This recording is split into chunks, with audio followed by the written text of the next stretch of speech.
আসসালামু আলাইকুম। বাংলাদেশে আধুনিক বাংলাদেশ হয়ে গেছে। ওখানে যে এখন বাগান আর তো হয় না, বাগান ছাদেই। জায়গা স্বল্পতার জন্য এই যে আমরা ছাদে বাগান করেছি দেখেন। আধুনিক বাগান এটা। তো পেয়ারা ধরেছে। কষ্টের ফল পেয়েছি। এই যে পেয়ারা ধরেছে দেখেন একটা, এই যে একটা, এই একটা, দুটা আর আরো একটা, এই একটা, ৩ টা পেয়ারা ধরেছে। হ্যাঁ, আরো ধরেছিল। তো এখানে আরেকটা জিনিসের আবির্ভাব ঘটছে যেটা আপনার যে গ্রামে আগে দেখা যেত কাঠবিড়ালি।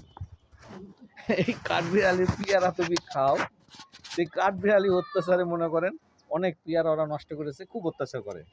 তো যাই হোক, এগুলো সযত্নে রাখার জন্য এখন এই বর্ষাতে অবশ্য পেকে উঠেছে। তো আজকে ইনশাল্লাহ পেয়ারাগুলো পেরে মেখে খেয়ে দেখবো নিজের গাছের পেয়ারা কেমন টেস্ট হয়। এই জন্য পাড়তে আসছি। এর আগেও খেয়েছি। এই যে দেখেন, হ্যাঁ, খুব সুন্দর পেয়ারা, শখের পেয়ারা। আজকের পেয়ারাটা এই এখনই যাবো, একে কাটবো, এটা মাখায়ে খাবো এবং কেমন টেস্ট হয় এ তো বুঝতেই পারছেন, গাছের টাটকা পেয়ারা। ইনশাল্লাহ আশা করি ভালোই হবে। হ্যাঁ, তো আজকে এই পেয়ারাগুলো কেটে নিলাম, আর রাখবো না। এই কারণে রাখবো না, কাঠবিড়ালি পেয়ারা তুমি খাও, তার খাওয়ার আগে আমি আর খাবো। তো ইনশাল্লাহ কেমন হলো দেখা যাক। আল্লাহ হাফেজ।